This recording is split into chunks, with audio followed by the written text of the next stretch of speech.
చావు అనంగానే మీరు ఎప్పుడైనా ఏడుస్తారా ఎవరైనా చనిపోయినప్పుడు?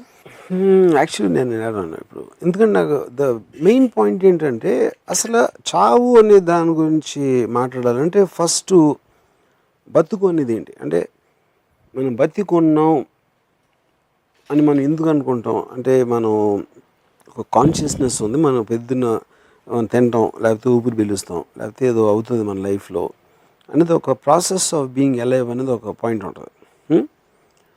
నాకు అన్నిటికన్నా ఫ్యాసినేటింగ్ థింగ్ ఏంటంటే ఇక్కడ 2 పాయింట్స్. ఇక్కడ ఒకటి, టు కోట్, మన శరీరం బతుకుంటుందా లేకపోతే సోల్ అని అనుకుందాం. సోల్ అనేది చాలా వేగ్ వర్డ్, అది I'm not very sure anybody knows the meaning.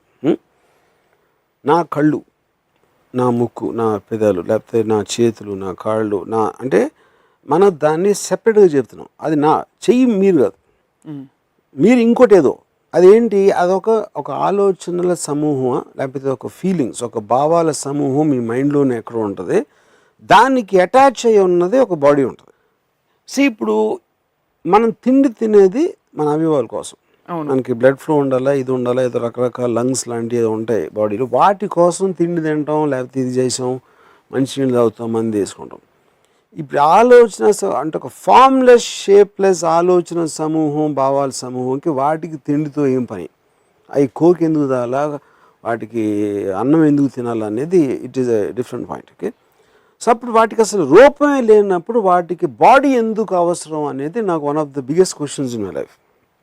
ఎందుకంటే అవి గాలిలో ఉండొచ్చు, మనకి ఎందుకు ముక్కు, కళ్ళు, నోరు ఎందుకు కావాలి అనేది ఒక పాయింట్. ఇది నేను చాలామంది డాక్టర్స్ని కూడా అడిగాను, they can't answer this question. So what precisely is your question? My precise question is నేను ఎవరిని? నేను నా ముక్కు కాదు, నా కళ్ళు కాదు, నాకు బాడీ ఉంది, నా కాళ్ళు, చేతులు, నేను మాట్లాడుతున్నాను, నా నాలుగు కదులుతుంది, ఇలాంటివన్నీ జరుగుతున్నాయి. కానీ అన్నిటికీ నేను నా కళ్ళు, నా ముక్కు అంటున్నాను. అండ్ నా ఎవరు? ఫస్ట్ నా బాడీ కాదని నేను ప్రూవ్ చేశాను ఇప్పుడే. ఎందుకంటే నా కళ్ళు అంటున్నా, కళ్ళు నేను అంటలే. సపోజ్ నేను ఎవరిని, నా అంటే ఏంటి అనేది సింప్లిస్టిక్ డెఫినేషన్ అయితే నేను ఆలోచిస్తున్నా, నేను ఫీల్ అవుతున్నాను. ఆ ఫీలింగ్కి, ఆలోచనకి ఒక షేప్ అనేది లేదు కాబట్టి ఆ పర్టికులర్ థింగ్ నా అని మనం అనుకోవచ్చు. సో అప్పుడు అది ఆలోచనలకి చావు ఎలా ఉంటుంది, ఫీలింగ్స్కి చావు ఎలా ఉంటుంది అది తెలియదు. ఎందుకంటే అప్పుడు మనం చచ్చిపోయిన తర్వాత వాటితో మాట్లాడలేము కాబట్టి. అంటే మనం కమ్యూనికేట్ చేసేది బాడీతోటి. నోరు మాట్లాడుతుంది, కళ్ళు చూస్తున్నాయి, ఎక్స్ప్రెషన్ ఇస్తుంది, ఆడేదో షేక్ హ్యాండ్ ఇస్తున్నాడు. ఇలాంటి బాడీ మూమెంట్స్ బట్టి మనం కమ్యూనికేట్ చేస్తాం. ఎప్పుడైతే ఆ బాడీ అనేది నిర్జీవం అయిపోయిందో మనం కమ్యూనికేట్ చేయలేము కాబట్టి వాడు చచ్చిపోయాడు అనుకుంటున్నాం. But is that true or not, I don't know, you know. So అప్పుడు దాని వలన మనం కాన్షియస్గా నేను బతికే ఉన్నాను. ఒక వైరస్ బతికి ఉంటుంది, బ్యాక్టీరియా కూడా బతికి ఉంటుంది, ప్లాంట్ బతికి ఉంటుంది, జంతువు బతికి ఉంటుంది, ఇన్సెక్ట్, బుద్ధం కూడా బతికి ఉంటుంది. But that's tangible, no? అదే, దట్స్ వాట్ ఐమ్ సేయింగ్. అప్పుడు కాన్షియస్నెస్, మీరు బతికున్నారనే కాన్షియస్నెస్ వైరస్కి ఉండదా? ఉండదు. వైరస్కి ఉంటుందా? ఉండదా? లేకపోతే సేమ్ డిగ్రీలో ఉంటుందా, వేరే డిగ్రీలో ఉంటుందా అనేది it is debatable point. I'm not even talk about science, common awareness గురించి చెప్తున్నాను. కరెక్ట్. సో నేను అని మళ్ళీ నేను మాట్లాడుతున్నప్పుడు I feel I'm not scared of death. దానికి రీజన్ ఏంటంటే I feel the body is just an extension or attached to me as a certain entity, you know.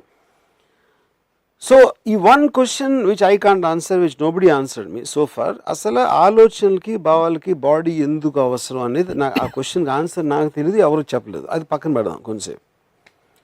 అప్పుడు వాడి చచ్చిపోయిన తర్వాత మనం ఏమంటాం? వాడి బాడీ అంటాం, ఆయన బాడీ అక్కడ ఉంది అంటాం, ఆయన అని చెప్పం. ఎందుకంటే we're still not connecting him to the body.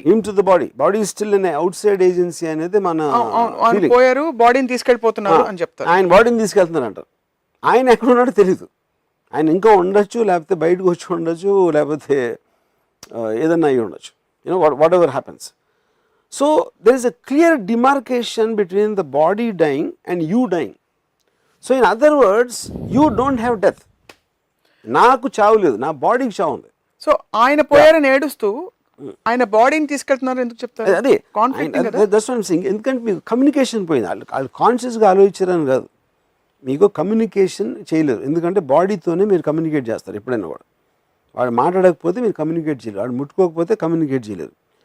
ఆడ మీ గురించి ఎక్స్ప్రెషన్ ఇవ్వకపోతే కమ్యూనికేట్ చేయాలి. బాడీ అనేది నిర్వీర్యం అయిపోయింది కాబట్టి you last touch, you don't have any more connection with that person unless వాడు చేసిన వర్క్, వాడు రాసిన పుస్తకం, అతని తాలూకా జ్ఞాపకాలు అవ్వచ్చు, అతని తాలూకా ఇన్ఫ్లుయెన్స్ మీ మీద అవ్వచ్చు, దాని మూలాన మీకు ఒక కంటిన్యూటీ ఉంటుంది ఆ పర్సన్ తోటి. ఇక అందుకనే మీకు థాట్స్ అనేవి ఉంటాయి కానీ the bodies keep on dying, డ్రింగ్ away, that's whole point you know. So ఇది అప్పుడు ఏడవటం అనేది ఉంటుంది చూడండి. ఫర్ ఎగ్జాంపుల్ మా ఫాదర్ పోయినప్పుడు నేను ఏడవలేదు, ఎందుకంటే I just wanted to remember my father as he was. మా ఫాదర్ పోయారు, ఆయన అక్కడ ఫోటో పెట్టి ఆయనకు దండేసేసి ప్రతి 13వ రోజు 10వ రోజు మాటికి గుర్తు తెచ్చుకుని ఆయన పోయారని అది అనవసరం నా ఫీలింగ్. నా ఫాదరు నాకు ఎక్స్ట్రాడినరీ ఎంజాయ్మెంట్ ఇచ్చారు, నాకు ఫ్రీడమ్ ఇచ్చారు, నేను డైరెక్టర్ అవ్వాలంటే నాకు సపోర్ట్ చేశారు, ఇలాంటి అన్నీ చేశారు కాబట్టి he contributed to me. Correct. So ఆయన ఫిజికల్ పర్సన్ కాదు నాకు తెలియదు, ఈజ్ అ థాట్. ఆయన నాకు ఇచ్చిన ఒక ఎమోషను, ఆయన ఇచ్చిన ఒక థాట్. సో ఆయన బాడీ ఉన్నా లేకపోయినా నాకు ఇట్ ఈజ్ ఇర్రిలవెంట్ పాయింట్ అన్నారు. సో ఆయనలో నాకు వచ్చిన కాంట్రిబ్యూషను నాలో ఒక పార్ట్ అయిపోయింది. So I believe my father is living in me now, because ఆయనలో ఉన్న బెస్ట్ థాట్స్, నాకు కంట్రిబ్యూట్ చేసిన థాట్స్ అని ఇప్పుడు నా మైండ్లో ఉన్నాయి, విచ్ మీన్స్ టెక్నికలీ ఆయన నాలో ఉన్నారు ఇప్పుడు. అలాగే మా ఫాదర్తో కాకుండా వేరే వేరే థాట్స్, ఇంకొక ఐన్ రాండ్ అవ్వచ్చు, లేకపోతే ఇంకోళ్ళు అవ్వచ్చు, ఇది అవ్వచ్చు, ఆ థాట్స్ అని నాలో ఉన్నాయి. They still alive, because life అనేది మీ థాట్స్ అండ్ ఫీలింగ్స్కి ఉంటుంది కానీ body is just a physical entity, as a vehicle. Yeah.